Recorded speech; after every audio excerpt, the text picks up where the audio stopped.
রাতের নিস্তব্ধতা ভেঙে হঠাৎ আকাশ লাল হয়ে ওঠে। দূরের দিগন্তে একের পর এক আলোর রেখা দেখা যায়, সেগুলো যেন আগুনের সাপের মতো এঁকে বেঁকে ধেয়ে আসছে। মুহূর্তের মধ্যে আতঙ্ক ছড়িয়ে পড়ে শহরের প্রতিটি কোণায়।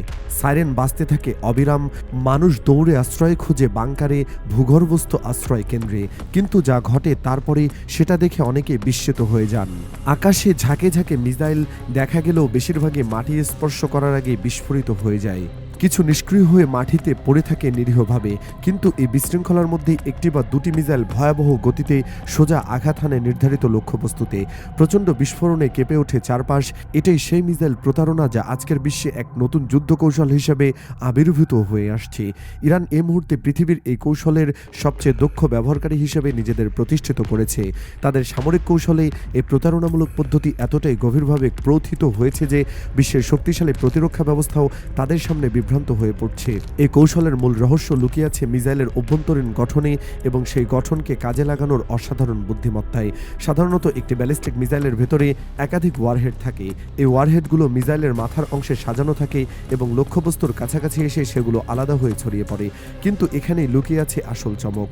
সব ওয়ারহেড কিন্তু আসল বিস্ফোরক বহন করে না। অনেকগুলো শুধুমাত্র ধাতব খোলস মাত্র। সেগুলোর ভেতরে কোনো বিস্ফোরক নেই, সেগুলো শুধুই ফাঁকা ফটকা, যেগুলো একমাত্র উদ্দেশ্য হলো প্রতিপক্ষের রাডার সিস্টেমকে বিভ্রান্ত করা এবং তাদের প্রতিরক্ষা ব্যবস্থাকে ভুল পথে পরিচালিত করা। এই কৌশলটি বোঝার জন্য একটি উদাহরণ দেওয়া যাক। ধরুন, ইরান একটি মিসাইল উৎক্ষেপণ করলো যার মধ্যে মোট 10টি ওয়ারহেড রয়েছে। এই 10টির মধ্যে 8টি হলো সম্পূর্ণ ফাঁকা ধাতব খোলস। সেগুলোর ভেতরে কোনো বিস্ফোরক পদার্থ নেই, শুধু ধাতু আর কিছু ইলেকট্রনিক যন্ত্রাংশ যা রাডারের সিগন্যাল প্রতিফলিত করে। বাকি মাত্র 2টি ওয়ারহেড হলো প্রকৃত বোমা। সেগুলোর মধ্যে রয়েছে ভয়াবহ বিস্ফোরক যা লক্ষ্যবস্তুতে আঘাত হানলে ব্যাপক ধ্বংসযজ্ঞ ঘটতে সক্ষম। এখন যখন এই মিসাইলটি উৎক্ষেপণ করা হয় তখন লক্ষ্যবস্তুর কাছাকাছি এসে সব ওয়ারহেড আলাদা হয়ে যায়। তখন আকাশে দেখা যায় 10টি আগুনের গোলা একসাথে ধেয়ে আসছে। প্রতিটি গোলা জ্বলন্ত উল্কার মতো দেখায়। প্রতিপক্ষের রাডার স্ক্রিনে 10টি বিন্দু একসাথে ভেসে ওঠে।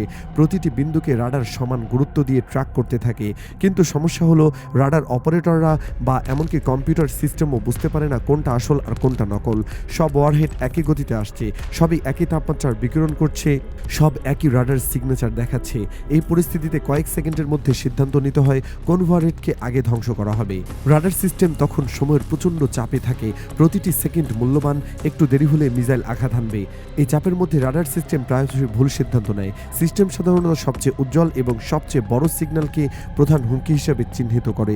কিন্তু ইরানের প্রকৌশলীরা এটা জানেন, তাই তারা ইচ্ছাকৃতভাবে ফাঁকা ওয়ারহেডগুলোকে এমনভাবে তৈরি করেন যাতে সেগুলো রাডারে বেশি উজ্জ্বল দেখায়। সেগুলোর ধাতব আবরণ এমনভাবে ডিজাইন করা হয় যাতে বেশি রাডার তরঙ্গ প্রতিফলিত হয়। ফলে রাডার সিস্টেম এই ফাঁকা ওয়ারহেডগুলোকে আসল হুমকি মনে করে। সঙ্গে সঙ্গে প্রতিরক্ষা ব্যবস্থা সক্রিয় হয়। উৎক্ষেপণ করা হয় অত্যন্ত দামি ইন্টারসেপ্টর মিসাইল। প্রতিটি ইন্টারসেপ্টর মিসাইলের দাম কয়েক মিলিয়ন ডলার। একটি আয়রনডোম ইন্টারসেপ্টরের দাম প্রায় $50,000 থেকে $1,00,000। আরও উন্নত প্যাট্রিয়ট মিসাইলের দাম কয়েক মিলিয়ন ডলার পর্যন্ত হতে পারে। এই দামি মিসাইলগুলো ছুটে যায় ফাঁকা ধাতব খোলসের দিকে। বিস্ফোরণে সেই খোলস ধ্বংস হয়। প্রতিরক্ষা ব্যবস্থা মনে করে হুমকি নিষ্ক্রিয় হয়েছে, কিন্তু বাস্তবে যা ধ্বংস হলো সেটি ছিল একটি মূল্যহীন ফাঁকা ধাতব টুকরো। এদিকে আসল ওয়ারহেড দুটি নীরবে তাদের পথ অনুসরণ করে চলতে থাকে।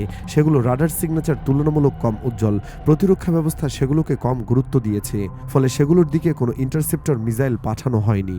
নির্বিঘ্নে সে আসল ওয়ারহেডগুলো তাদের লক্ষ্যবস্তুতে আঘাত হানে।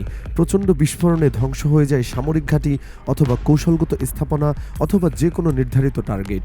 প্রতিরক্ষা ব্যবস্থা যখন বুঝতে পারে তারা প্রতারিত হয়েছে, ততক্ষণে অনেক দেরি হয়ে গেছে। এটাই হলো মিসাইল প্রতারণার মূল সৌন্দর্য। এই কৌশলে একই সাথে দুটি উদ্দেশ্য সাধিত হয়। প্রথমত, প্রতিপক্ষের দামি প্রতিরক্ষা মিসাইল নষ্ট করা। দ্বিতীয়ত, আসল আক্রমণ সফল করা। অর্থনৈতিক দিক থেকে এই কৌশল শত্রুপক্ষের জন্য এক বিশাল বোঝা হয়ে দাঁড়ায়। প্রতিটি হামলায় প্রতিপক্ষকে কোটি কোটি ডলারের মিসাইল খরচ করতে হয় শুধু ফাঁকা খোলস ধ্বংস করতে। ইরানের একটি সাধারণ ব্যালিস্টিক মিসাইলের খরচ হয়তো কয়েক লাখ ডলার, কিন্তু সেই মিসাইল থেকে ছড়িয়ে পড়া 8টি ফাঁকা ওয়ারহেড ধ্বংস করতে প্রতিপক্ষের খরচ হয় কয়েক মিলিয়ন ডলার। এই অসম অর্থনৈতিক যুদ্ধে ইরান স্পষ্টতই এগিয়ে থাকে। দীর্ঘমেয়াদী এই খরচ চাপ প্রতিপক্ষের প্রতিরক্ষা বাজেটে প্রচণ্ড চাপ সৃষ্টি করে। তারা বাধ্য হয় আরও বেশি মিসাইল মজুত করতে, আরও বেশি অর্থ ব্যয় করতে। এভাবে যুদ্ধ না করেও ইরান শত্রুপক্ষের সম্পদ ক্ষয় করে চলে। এটাই হলো এই কৌশল কৌশলের অর্থনৈতিক মাত্রা, যা অনেকেই প্রথমে বুঝতে পারেন না। ইরান বর্তমানে এই যুদ্ধ কৌশলকে সবচেয়ে কার্যকরভাবে ব্যবহার করছে। তাদের প্রধান প্রতিপক্ষ ইসরায়েল, যার রয়েছে বিশ্বের অন্যতম উন্নত প্রতিরক্ষা ব্যবস্থা আয়রন ডোম। এই আয়রন ডোম সিস্টেম সাধারণ রকেট আক্রমণ প্রতিহত করতে অত্যন্ত সফল, কিন্তু ইরানের এই প্রতারণামূলক মিসাইল কৌশলের বিরুদ্ধে এটিও এখন হিমশিম খাচ্ছে, কারণ আয়রন ডোম সিস্টেমও রাডারের উপর নির্ভরশীল এবং সেই রাডারকে বোকা বানানোর জন্যই তৈরি করা হয়েছে এই ফাঁকা ওয়ারহেড। ইসরায়েলি প্রতিরক্ষা বিশেষজ্ঞরা এই চ্যালেঞ্জ মোকাবেলায় নতুন প্রযুক্তি উদ্ভাবনের চেষ্টা করছেন, কিন্তু প্রতিটি নতুন প্রযুক্তির বিপরীতে ইরানও তাদের কৌশল আপডেট করে চলেছে। এটি একটি চলমান ইঁদুর বিড়াল খেলা, যেখানে উভয় পক্ষই একে অপরকে ছাড়িয়ে যাওয়ার চেষ্টা করছে। ইরানের এই মিসাইল প্রতারণা কৌশলের পেছনে রয়েছে দশকের পর দশক গবেষণা এবং উন্নয়ন। পশ্চিমা নিষেধাজ্ঞার কারণে ইরান উন্নত অস্ত্র আমদানি করতে পারে না, তাই তাদের নিজস্ব প্রযুক্তি উদ্ভাবন করতে হয়েছে। এই বাধ্যবাধকতাই তাদের সৃজনশীল হতে বাধ্য করেছে। তারা বুঝেছে যে শক্তির দিক থেকে তারা আমেরিকা বা ইসরায়েলের সমকক্ষ হতে পারবে না, তাই তারা মনোযোগ দিয়েছে চালাকির দিকে। কিভাবে কম খরচে বেশি ক্ষতি করা যায়, কিভাবে প্রতিপক্ষের শক্তিকে তাদের দুর্বলতায় পরিণত করা যায়, এই চিন্তাধারা থেকে জন্ম নিয়েছে এই মিসাইল প্রতারণা কৌশল। ইরানের রেভলিউশনারি গার্ড এবং তাদের মিসাইল প্রোগ্রাম এই কৌশল নিয়ে ক্রমাগত গবেষণা চালিয়ে যাচ্ছে। প্রতিটি পরীক্ষামূলক উৎক্ষেপণ থেকে তারা শিক্ষা নিচ্ছে, প্রতিটি প্রকৃত সংঘর্ষ থেকে তারা তথ্য সংগ্রহ করছে। এই তথ্যের ভিত্তিতে তারা তাদের ফাঁকা ওয়ারহেডের নকশা উন্নত করছে, সেগুলো রাডার সিগনেচার আরও বিশ্বাসযোগ্য করে তুলছে। এই কৌশলের আরেকটি গুরুত্বপূর্ণ দিক হলো মনস্তাত্ত্বিক প্রভাব। যখন আকাশে 10টি বিশাল মিসাইল দেখা যায়, তখন মানুষের মধ্যে আতঙ্ক সৃষ্টি হয়। যারা জানেন না কোনটা আসল আর কোনটা নকল, এই অনিশ্চয়তার মানসিক চাপ তৈরি করে, নাগরিকদের মনোবল দুর্বল করে, সরকারের উপর চাপ বাড়ে, প্রতিরক্ষা বাহিনীর আত্মবিশ্বাস কমে। এভাবে প্রকৃত বিস্ফোরণের আগেই যুদ্ধের একটি গুরুত্বপূর্ণ অংশ জিতে নেওয়া যায়। যুদ্ধবিদ্যায় একে বলা হয় সাইকোলজিক্যাল ওয়ারফেয়ার। ইরানও এই দিকটিতে বেশ পারদর্শী হয়ে উঠেছে। তাদের মিসাইল হামলার পর প্রতিপক্ষের জনগণের মধ্যে যে আতঙ্ক ছড়ায়, তা শুধু সেই মুহূর্তের জন্য নয়, এই আতঙ্ক দীর্ঘস্থায়ী হয়। মানুষ ভাবতে থাকে পরবর্তী হামলা কখন আসবে, এই হামলার আসল মিসাইল কতগুলো থাকবে। এই অনিশ্চয়তা একটি দেশের স্বাভাবিক জীবনযাত্রাকে ব্যাহত করে। বিশ্বের অন্যান্য দেশও এখন ইরানের এই কৌশল অনুসরণ করতে শুরু করেছে। উত্তর কোরিয়া, চীন, রাশিয়া সবাই এই প্রতারণামূলক প্রযুক্তি নিয়ে কাজ করছে। ভবিষ্যতে যুদ্ধক্ষেত্রে এই ধরনের কৌশল আরও বেশি দেখা যাবে বলে বিশেষজ্ঞরা মনে করছেন, কারণ প্রতিরক্ষা ব্যবস্থা যত উন্নত হচ্ছে, আক্রমণকারীদের ততই সৃজনশীল হতে হচ্ছে। সরাসরি শক্তি প্রয়োগে সফল না হলেও চালাকির আশ্রয় নিতে হচ্ছে। এটাই হলো আধুনিক যুদ্ধের বাস্তবতা। আধুনিক যুদ্ধ এখন আর শুধু শক্তির লড়াই নয়, এখন চালাকিরও লড়াই। কার প্রযুক্তি বেশি উন্নত সেটা যেমন গুরুত্বপূর্ণ, তেমনি গুরুত্বপূর্ণ কে বেশি চতুরতার সাথে সে প্রযুক্তি ব্যবহার করতে পারে। ইরান এই চতুরতার খেলায় নিজেদের একটা বিশেষ জায়গা করে নিয়েছে। তাদের কাছে হয়তো আমেরিকার মতো বিশাল সামরিক বাজেট নেই, ইসরায়েলের মতো অত্যাধুনিক প্রযুক্তি নেই, কিন্তু তাদের আছে সৃজনশীলতা, আছে সীমিত সম্পদ দিয়ে সর্বোচ্চ ফলাফল আদায় করার দক্ষতা। এই মিসাইল প্রতারণা কৌশল তারই উজ্জ্বল উদাহরণ। ভবিষ্যতে এই প্রতারণার খেলা আরও জটিল হবে। কৃত্রিম বুদ্ধিমত্তা এবং মেশিন লার্নিং প্রযুক্তি এই ক্ষেত্রে নতুন মাত্রা যোগ করবে।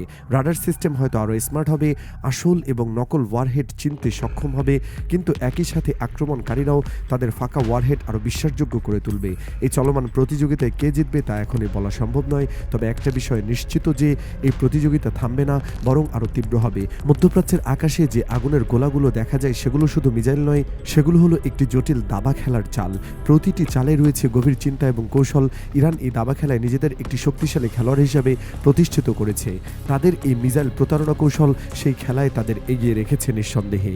যখন রাতের আকাশে আগুনের গোলা দেখা যায়, তখন সাধারণ মানুষ শুধু ভয় পায়, কিন্তু সামরিক বিশেষজ্ঞরা জানেন এই আগুনের গোলাগুলোর প্রতিটির পেছনে রয়েছে একটি গল্প। কোনটা আসল, কোনটা মায়া এবং বাস্তবের মিশ্রণই হলো আধুনিক যুদ্ধের নতুন মুখ। আর ইরান এই নতুন মুখের অন্যতম প্রধান শিল্পী হিসেবে নিজেদের প্রতিষ্ঠা করে চলেছে।